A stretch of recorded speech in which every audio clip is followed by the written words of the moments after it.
On the night of St. Patrick's Day, I stayed in. I was in bed and just couldn't sleep. I tossed and turned for what must have been hours. I kept drifting on and off, but then, suddenly, a searing pain ripped through my arm. I shot up and clutched the wound, a deep gash running down the length of my forearm. I looked up and saw my door wide open. Loud footsteps were banging down the hall, like something was running away. Someone had to be in my house. I reached for my phone to call the police, but it wasn't connected to the charger. It was gone. They must have taken it. It was at that very same moment I realized nobody was supposed to be home that night. I couldn't just sit in bed and wait to bleed out, or for whoever broke in to come back. I had to get up and do something about it. I stood up, nearly falling over. I turned my attention to the open door. I couldn't hear the footsteps anymore, but that didn't mean they were far.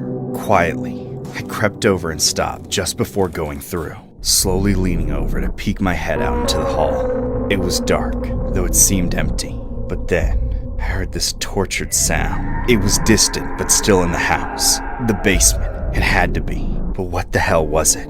It was half like a dying animal roaring in pain and half like a person screaming. In spite of my fear, I forced myself out of the room, then carefully made my way downstairs. I started to walk to the front door, but I saw something out of the corner of my eye.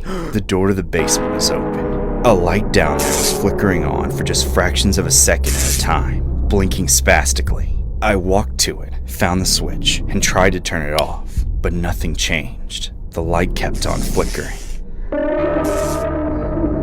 And down there, somewhere, was a quiet voice. I couldn't tell if it was crying, laughing, or whimpering, but it sounded scared.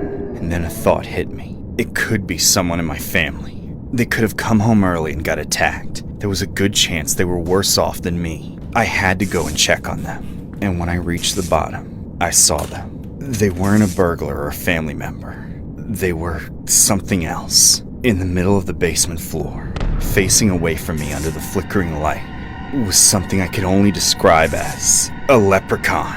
I stood there in shock. I blinked, rubbed my eyes, pinched myself, but it was still there. It looked small but not harmless, like a human.